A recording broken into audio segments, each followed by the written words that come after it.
السلام نے فرمایا بے نماز کی قبر میں ایک اشدہا آئے گا اور اس کا نام کیا ہوگا؟ اشجاع الاقرا، گنجا سانپ۔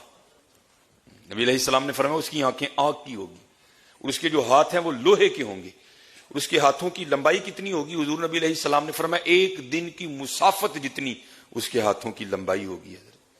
وہ بے نماز کی قبر میں آئے گا اور آ کر کہے گا انا اشجاع الاقرا، میں گنجا سانپ ہوں اور تو نے فجر نہیں نہ پڑھی تھی تو مجھے اللہ پاک نے تیری قبر میں بھیجا ہے، اور تجھے فجر نہ پڑھنے کے جرم میں فجر سے لے کر ظہر تک ماروں گا۔ اور حضور نبی علیہ السلام نے فرمایا جب وہ بے نماز کو ایک ضرب لگائے گا نا اپنے لوہے کی ہاتھوں کی، بندہ زمین میں دھنس جائے گا حضرت۔ اور کیا ہوگا حضرت؟ وہ پھر اس کو نکالے گا اور پھر اس کو ظہر تک مارے گا حضرت۔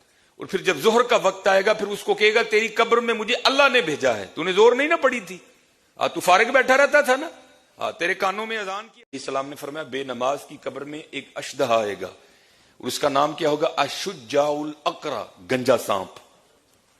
نبی علیہ السلام نے فرمایا اس کی آنکھیں آگ کی ہوگی اور اس کے جو ہاتھ ہیں وہ لوہے کے ہوں گے اور اس کے ہاتھوں کی لمبائی کتنی ہوگی؟ حضور نبی علیہ السلام نے فرمایا ایک دن کی مسافت جتنی اس کے ہاتھوں کی لمبائی ہوگی۔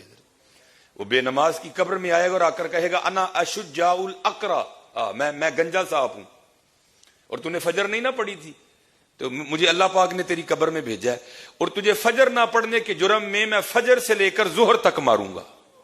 اور حضور نبی علیہ السلام نے فرمایا جب وہ بے نماز کو ایک ضرب لگائے گا نا اپنے لوہے کی ہاتھوں کی، بندہ زمین میں دھنس جائے گا حضرت۔ اور کیا ہوگا حضرت؟ وہ پھر اس کو نکالے گا اور پھر اس کو ظہر تک مارے گا حضرت۔